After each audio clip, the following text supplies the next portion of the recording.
The air seemed leaden as we walked among the buildings, weighted, if you will. The edifices were in a state of decay, shutters torn off, roofs crumbled under the weight of heavy snows gone by, windows dusty and leering. Shadows from odd corners and warped angles seemed to sit in sinister pools. We entered an old and rotting tavern first. Somehow it did not seem right that we should invade any of those houses to which people had retired when they wished privacy. An old and weather-scrubbed sign above the splintered door announced that this had been the Boar's Head Inn and Tavern. The door creaked hellishly on its one remaining hinge, and we stepped into the shadowed interior.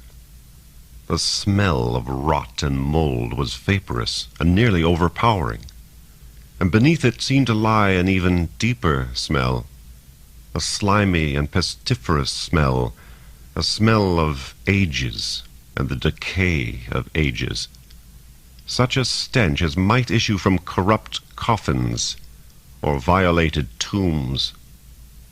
I held my handkerchief to my nose, and Cal did likewise. We surveyed the place. "My God, sir," Cal said faintly. "It's never been touched," I finished for him. As indeed it had not. Tables and chairs stood about like ghostly guardians on the watch, dusty, warped by the extreme changes in temperature which the New England climate is known for, but otherwise perfect, as if they had waited through the silent, echoing decades for those long gone to enter once more, to call for a pint or a dram, to deal cards and light clay pipes. A small, square mirror hung beside the rules of the tavern, unbroken. Do you see the significance, Bones? Small boys are noted for exploration and vandalism. There's not a haunted house which stands, with windows intact, no matter how fearsome the eldritch inhabitants are rumored to be. Not a shadowy graveyard without at least one tombstone upended by young pranksters. Certainly there must be a score of young pranksters in preachers' corners, not 2 miles from Jerusalem's lot. Yet the innkeeper's glass, which must have cost him a nice sum, was intact, as were the other fragile items we found in our pokings. The only damage in Jerusalem's lot has been done by impersonal nature. The implication is obvious. Jerusalem's lot is a shunned town. But why? I have a notion, but before I even dare hint at it, I must proceed to the unsettling conclusion of our visit. We went up to the sleeping quarters and found beds made up, pewter water pitchers neatly placed beside them. The kitchen was likewise untouched by anything save the dust of the years and that horrible sunken stench of decay. The tavern alone would have been an antiquarian's paradise. The wondrously queer kitchen stove alone would fetch a pretty price at Boston auction. "What do you think, Cal?" I asked when we had emerged again into the uncertain daylight. "I think it's bad business, Mr. Boone," he replied in his doubtful way, "and that we must see more to know more." We gave the other shops scant notice. There was a hostelry with mouldering leather goods still hung on rusted flat nails, a chandler's, a warehouse with oak and pine still stacked within, a smithy. We entered 2 houses as we made our way toward the church at the center of the village. Both were perfectly in the Puritan mode, full of items a collector would give his arm for. Both deserted, and full of the same rotten scent. Nothing seemed to live or move at all in this but ourselves. We saw no insects, no birds, not even a cobweb fashioned in a window corner. Only dust. At last we reached the church. It reared above us, grim, uninviting, cold. Its windows were black with the shadows inside. and any godliness or sanctity had departed from it long ago. Of that I am certain. We mounted the steps, and I placed my hand on the large iron door pull. A set, dark look passed from myself to Calvin, and back again. I opened the portal. How long since that door had been touched? I would say with confidence that mine was the first in 50 years, perhaps longer. Rust-clogged hinges screamed as I opened it. The smell of rot and decay which smote us was nearly palpable. Cal made a gagging sound in his throat and twisted his head involuntarily for clearer air. "Sir," he asked, "are you sure that you are—" "I'm fine," I said calmly. But I did not feel calm bones no more than I do now. I believe, with Moses, with Jeroboam, with increased Mather, and with our own Hansen when he was in a philosophical temperament, that there are spiritually noxious places, buildings where the milk of the cosmos has become sour and rancid. This church is such a place. I would swear to it. We stepped into a long vestibule equipped with a dusty coat rack and shelved hymnals. It was windowless. Oil lamps stood in niches here and there. An unremarkable room, I thought, until I heard Calvin's sharp gasp and saw what he had already noticed. It was an obscenity. I daren't describe that elaborately framed picture further than this: that it was done after the fleshy style of Rubens, and that it contained a grotesque travesty of a Madonna and Child. That strange, half-shadowed creatures sported and crawled in the background. "Lord," I whispered.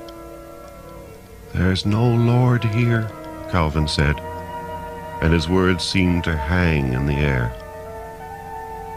I opened the door leading into the church itself, and the odor became a miasma, nearly overpowering. In the glimmering half-light of the afternoon, the pews stretched ghost-like to the altar. Above them was a high oaken pulpit and a shadow-struck narthex from which gold glimmered. With a half-sob, Calvin, that devout Protestant, made the holy sign, and I followed suit. For the gold was a large, beautifully wrought cross, but it was hung upside down, symbol of Satan's mass. "We must be calm," I heard myself saying. "We must be calm, Calvin. We must be calm." But a shadow had touched my heart, and I was afraid as I had never been. I have walked beneath death's umbrella and thought there was none darker. But there is. There is. We walked down the aisle, our footfalls echoing above and around us. We left tracks in the dust. And at the altar, there were other tenebrous objets d'art. I will not, cannot let my mind dwell upon them. I began to mount the pulpit itself. "Don't, Mr. Boone!" Cal cried suddenly. "I'm afraid!" But I had gained it. A huge book lay open on the stand, writ both in Latin and crabbed runes, which looked to my unpracticed eye either Druidic or pre-Celtic. I enclose a card with several of the symbols redrawn from memory. I closed the book and looked at the words stamped into the leather. De vermis mysteris. My Latin is rusty, but serviceable enough to translate the mysteries of the worm. As I touched it, that accursed church and Calvin's white upturned face seemed to swim before me. It seemed that I heard low, chanting voices full of hideous yet eager fear, and below that sound another, filling the bowels of the earth. An hallucination, I doubt it not. But at the same moment, the church was filled with a very real sound, which I can only describe as a huge and macabre turning beneath my feet. The pulpit trembled beneath my fingers. The desecrated cross trembled on the wall. We exited together, Cal and I, leaving the place to its own darkness, and neither of us dared look back until we had crossed the rude planks spanning the stream. I will not say we defiled the 1900 years man has spent climbing upward from a hunkering and superstitious savage by actually running, but I would be a liar to say that we strolled. That is my tale. You mustn't shadow your recovery by fearing that the fever has touched me again. Cal can attest to all in these pages, up to and including the hideous noise. So I close, saying only that I wish I might see you, knowing that much of my bewilderment would drop away immediately, and that I remain your friend and admirer, Charles.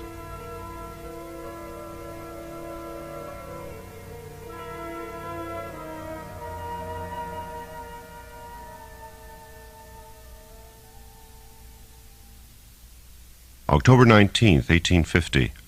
Dear Bones, developments of a disquieting nature. The noises in the house have intensified, and I'm growing more to the conclusion that rats are not all that move inside our walls. Calvin and I went on another fruitless search for hidden crannies or passages, but found nothing. How poorly we would fit into one of Mrs. Radcliffe's romances. Cal claims, however, that much of the sound emanates from the cellar, and it is there we intend to explore tomorrow. It makes me no easier to know that Cousin Stephen's sister met her unfortunate end there. Her portrait, by the by, hangs in the upstairs gallery. Marcella Boone was a sadly pretty thing, if the artist got her right, and I do know she never married. At times I think Mrs. Cloris was right, that it is a bad house. It has certainly held nothing but gloom for its past inhabitants. But I have more to say of the redoubtable Mrs. Cloris, for I've had this day a second interview with her. As the most level-headed person from the corners that I have met thus far, I sought her out this afternoon after an unpleasant interview which I will relate. The wood was to have been delivered this morning, and when noon came and passed, and no wood with it, I decided to take my daily walk into the town itself. My object was to visit Thompson, the man with whom Cal did business. It has been a lovely day, full of the crisp snap of bright autumn, and by the time I reached the Thompsons' homestead, Cal, who remained home to poke further through Uncle Stephen's library, gave me adequate directions. I felt in the best mood that these last few days have seen, and quite prepared to forgive Thompson's tardiness with the wood. The place was a massive tangle of weeds and fallen-down buildings in need of paint. To the left of the barn, a huge sow, ready for November butchering, grunted and wallowed in a muddy sty, and in the littered yard between house and outbuildings, a woman in a tattered gingham dress was feeding chickens from her apron. When I hailed her, she turned a pale and vapid face toward me. The sudden change in expression from utter doltish emptiness to one of frenzied terror was quite wonderful to behold. I can only think she took me for Stephen himself, for she raised her hand in the prong-fingered sign of the evil eye and screamed. The chicken feed scattered on the ground, and the fowls fluttered away, squawking. Before I could utter a sound, a huge, hulking figure of a man, clad only in long-handled underwear, lumbered out of the house with a squirrel rifle in one hand and a jug in the other. From the red light in his eye and the unsteady manner of talking, I judged that this was Thompson the woodcutter himself. "Hey, Boone!" he roared. "God damn your eyes!" He dropped the jug a-rolling, and also made the sign. "I've come," I said with as much equanimity as I could muster under the circumstances, "because the wood has not, according to the agreement you struck with my man, God damn your man, too, say I. And for the first time, I noticed that beneath his bluff and bluster he was deadly afraid. I began seriously to wonder if he mightn't actually use his rifle against me in his excitement. I began carefully. As a gesture of courtesy, you might— God damn your courtesy! Very well, then, I said with as much dignity as I could muster. I bid you good day until you are more in control of yourself. And with this I turned away and began down the road to the village. Don't she come back, he screamed after me. Stick with your evil up there. Cursed, cursed, cursed. He pelted a stone at me, which struck my shoulder. I would not give him the satisfaction of dodging. So I sought out Mrs. Cloris, determined to solve the mystery of Thompson's enmity at least. She is a widow, and none of your confounded matchmaking, Bones. She is easily 15 years my senior, and I'll not see 40 again, and lives by herself in a charming little cottage at the ocean's very doorstep. I found the lady hanging out her wash, and she seemed genuinely pleased to see me. I found this a great relief. It is vexing almost beyond words to be branded pariah for no understandable reason. Mr. Boone, she said, offering a half-curtsy, if you come about washing, I take none past September. My rheumatiz pains me so that it's trouble enough to do my own. I wish laundry was the subject of my visit. I've come for help, Mrs. Cloris. I must know all you can tell me about Chapelwaite and Jerusalem's Lot, and why the town folk regard me with such fear and suspicion. Jerusalem's Lot? You know about that, then? Yes, I replied, and visited it with my companion a week ago. God! She went pale as milk and tottered. I put out a hand to steady her. Her eyes rolled horribly, and for a moment I was sure she would swoon. Mrs. Cloris, I am sorry if I've said anything to— Come inside, she said. You must know. Sweet Jesu, the evil days have come again. She would not speak more until she had brewed strong tea in her sunshiny kitchen. When it was before us, she looked pensively out of the ocean for a time. Inevitably, her eyes and mine were drawn to the jutting brow of Chapelwaite Head, where the house looked out over the water. The large bay window glittered in the rays of the westering sun like a diamond. The view was beautiful, but strangely disturbing. She suddenly turned to me and declared vehemently, Mr. Boone, you must leave Chapelwaite immediately. I was flabbergasted. There's been an evil breath in the air since you took up residence. In the last week, since you set foot on that accursed place, there have been omens and portents. A call over the face of the moon, flocks of whippoorwills which roost in the cemeteries, an unnatural birth. You must leave. When I found my tongue, I spoke as gently as I could. Mrs. Cloris, these things are dreams. You must know that.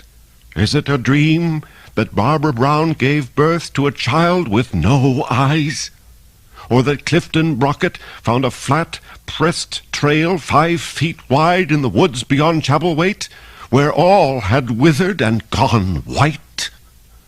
And can you, who have visited Jerusalem's Lot, say with truth that nothing still lives there? I could not answer. The scene in that hideous church sprang before my eyes. She clamped her gnarled hands together in an effort to calm herself. I know of these things only from my mother, and her mother before her. Do you know the history of your family, as it applies to Chapelwaite? Vaguely, I said. The house has been the home of Philip Boone's line since the 1780s. His brother Robert, my grandfather, located in Massachusetts after an argument over stolen papers. Of Philip's side I know little, except that an unhappy shadow fell over it, extending from father to son to grandchildren. Marcella died in a tragic accident, and Stephen fell to his death. It was his wish that Chapelwaite become the home of me and mine, and that the family rift thus be mended. "Never to be mended," she whispered. "You know nothing of the original quarrel?" Robert Boone was discovered rifling his brother's desk. "Philip Boone was mad," she said. "A man who trafficked with the unholy. The thing which Robert Boone attempted to remove was a profane Bible, writ in the old tongues, Latin, Druidic, others, a hell book." "De vermis mysterious?" She recoiled as if struck. "You know of it?" "I have seen it, touched it." It seemed again she might swoon. A hand went to her mouth as if to stifle an outcry. "Yes, in Jerusalem's lot, on the pulpit of a corrupt and desecrated church." "Still there? Still there, then?" She rocked in her chair. "I had hoped God in his wisdom had cast it into the pit of hell." What relation had Philip Boone to Jerusalem's lot? "Blood relation," she said darkly. "The mark of the beast was on him, although he walked in the clothes of the Lamb.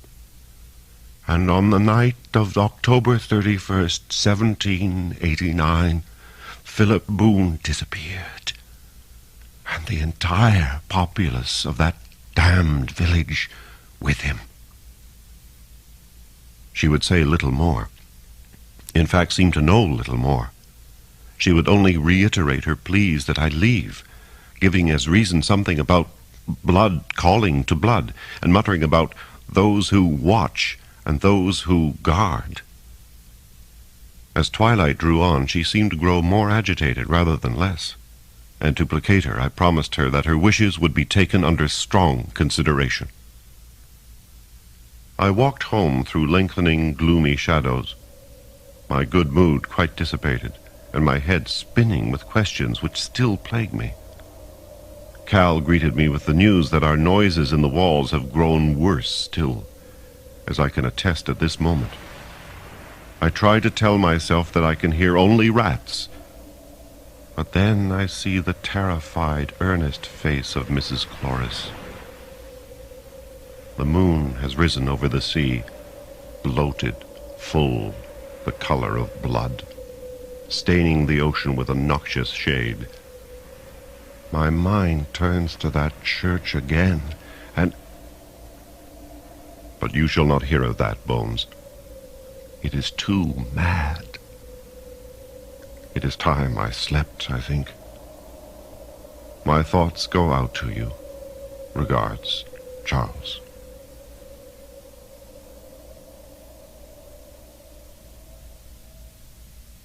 The following is from a pocket journal of Calvin McCann. October 20, 1850. Took the liberty this morning of forcing the lock which binds the book closed. Did it before Mr. Boone arose. No help. It is all in cipher. A simple one, I believe. Perhaps I may break it as easily as the lock. A diary, I am certain, a hand oddly like Mr. Boone's own.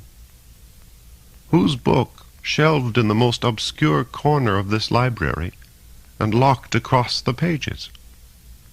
It seems old, but how to tell? The corrupting air has largely been kept from its pages. More later, if time. Mr. Boone set upon looking about the cellar. Am afraid these dreadful goings-on will be too much for his chancy health yet. I must try to persuade him. But he comes. As I feared, his health has broken. Dear God, our Father who art in heaven, cannot bear to think of it, yet it is planted, burned on my brain like a tintype, that horror in the cellar. Alone now, 8:30. House silent, but found him swooned over his writing table. He still sleeps, yet for those few moments how nobly he acquitted himself, while I stood paralyzed and shattered. His skin is waxy, cool. Not the fever again, God be thanked. I daren't move him or leave him to go to the village. And if I did go, who would return with me to aid him? Who would come to this cursed house? Oh, the cellar! The things in the cellar that have haunted our walls.